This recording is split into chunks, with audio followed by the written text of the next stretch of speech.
Dear all, Namaste. In this video, I shall be discussing on case presentation on throat case. The most commonly asked throat case in the exam for MBBS is tonsillitis. Maybe asked for PG also, but that is rare condition and sometimes they might ask you in short case. How to present a case on tonsillitis? In every case, we require patient particulars. My patient's name is Kavita Guru. She is 25 years old, female from Pokhara 10 and she is a student by occupation. Occupation is important in all the cases.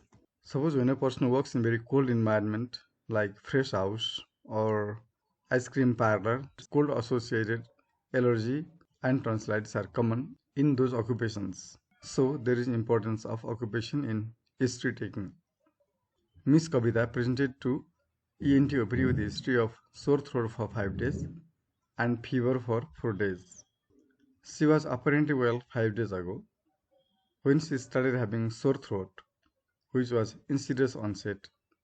Started with irritation of the throat initially. The pain was dull aching, moderate in intensity, continuous, gradually progressive with increasing severity, leading to pain in swallowing for both solid and liquid foods. Dysphagia means difficulty in swallowing, and odynophagia means painful swallowing. Dysphagia includes both painful swallowing and difficulty in swallowing. When the patient has difficulty in swallowing his or her own saliva, that is called as absolute dysphagia. The pain radiates to the right ear too. The next question will be, why is the pain radiating to the right ear? The pain from tonsils radiates to the ear by glossopharyngeal nerve. The pain is aggravated by taking cold foods and temporarily relieved by warm foods, mouth gargles and oral medicines. If you are sure that patient is using certain medicines, then write the medicines, otherwise just write oral medicines. The pain gets worse in the morning time, then daytime. This is usual for all the pains of throat. In the daytime, patient swallows, patient speaks, but in night time there is decreased swallow and the pain will be more in the early morning time. The patient also had fever for 5 days. The fever also was insidious onset, continuous, without chills and rigors. The maximum recorded temperature was 101 degree Fahrenheit and the fever decreases with paracetamol. Here, if you are sure the patient is taking paracetamol, write it, otherwise tell some medicines. Why chills and rigors? Because tonsillitis is the inflammation and infection. So if the infection goes to bloodstream, during that time patient will have chills and rigors. When the infection is not going to bloodstream, patient may not have chills and rigors.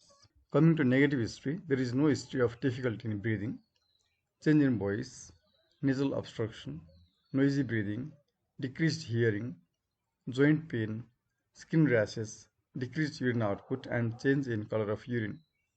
This is all regarding the negative history. Difficulty in swallowing, because of tonsillitis there may be difficulty in swallowing itself. Difficulty in breathing, patient may have subacute bacterial endocarditis that may lead to dyspnea or difficulty in breathing. Grade 4 tonsils may lead to difficulty in breathing themselves and snoring also. Change in voice, big tonsils may lead to change in voice like hot potato voice. Nasal obstruction, URTI, noisy breathing, when the inflammation goes towards the larynx leading to laryngeal edema, decreased hearing due to station tube block, joint pain, skin rashes, in acute rheumatic fever, decreased urine output and change in color of urine occur in PSGN, which is a less common condition nowadays. There are no other complaints regarding ear and nose. Coming to past history, the patient had similar episodes of throat pain, around 3 to 4 episodes per year for last 3 to 4 years. And each episode used to last for 5 to 7 days and used to relieve with use of medicines. There is no known food and drug history and there is no history of hypertension, tuberculosis, diabetes mellitus in the past. The next question to be asked here is, what is recurrent tonsillitis?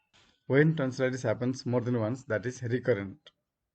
And why to perform tonsillectomy in recurrent tonsillitis? When the patient has recurrent tonsillitis, there is chance of office loss, there are chances of complications, and the infection may worsen in recurrent episodes. So when the infection is recurrent, patient has to undergo tonsillectomy. There is a criteria called as Paradise criteria for tonsillectomy. I think you know it. So you should be able to answer all these things in the Viva if you are asked. Her bladder and bowel habits are normal. Sleep and appetite is also normal. And there is no alcohol and smoking habit. And she takes non-based diet. Here, appetite may decrease during tonsillectomy. When there is infection, appetite may decrease, but you can write appetite is normal, or she has decreased appetite also. In tonsillitis, most of the times, appetite is normal, but patient cannot swallow properly. There is no significant family history. Socio-economic history, she is from middle class family and she lives in Pakka house. Coming to general examination, she is moderately built, conscious, cooperative, and well-oriented person, place and time. Comment on pulse, BP, temperature, respiratory rate, pallor, icterus, clubbing, cyanosis, and lymph node enlargement. When there is active infection, her pulse may increase and she may have fever. And she has enlarged and tender bilateral jugular-diagnostic lymph node.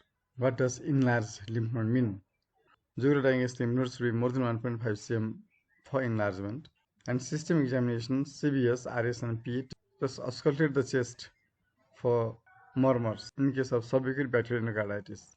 Coming to local examination of throat and neck, please refer to Practicals in ENT, Examination of Throat by Dr. Krishna Koirala in YouTube. Now coming to local examination of oral cavity, pharynx, larynx, and neck. The oral cavity, the oral vestibule and oral cavity is normal. Oropharynx, uvula is normal, but congested intrapillars are there. Both the tonsils are enlarged and congested, and there are presence of white follicles on both the tonsils. There was grade 2 enlargement of both the tonsils, and the posterior pharyngeal wall was congested.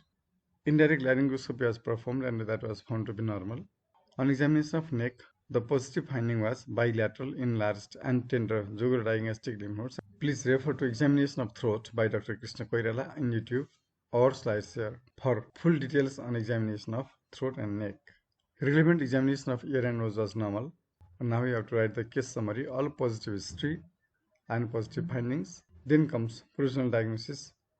The provisional diagnosis here is acute exacerbation of recurrent tonsillitis, which is the final diagnosis as well. Some important investigations here are complete blood count to see for the infection, ASO to see for ASO titer, C-reactive protein for acute phase reactant, kidney function test to look for status of the kidneys, and urinary for protein and cast. Final diagnosis is same as per provisional diagnosis. And how to treat this condition. We have to start on oral or IV fluids. Patient is advised for adequate rest.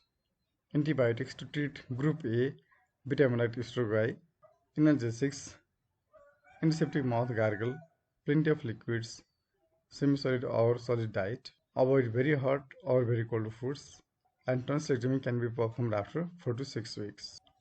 There are two types of tonsillectomies, one is hot and one is interval tonsillectomy.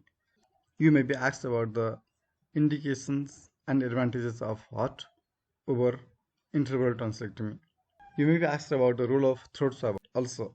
Throat swab doesn't have much role, but you can identify the organism using the throat swab when the infection does not subside by 72 hours of use of antibiotics.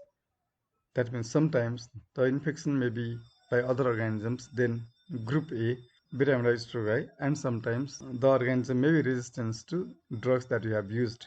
Then there is role of throat swab in those conditions. Otherwise, there is no primary role of throat swab in tonsillitis. Now you should be able to face all the questions regarding tonsillar surgery, tonsillitis, complications of tonsillectomy, indications and contraindications of tonsillectomy, like that. Thank you. Good luck.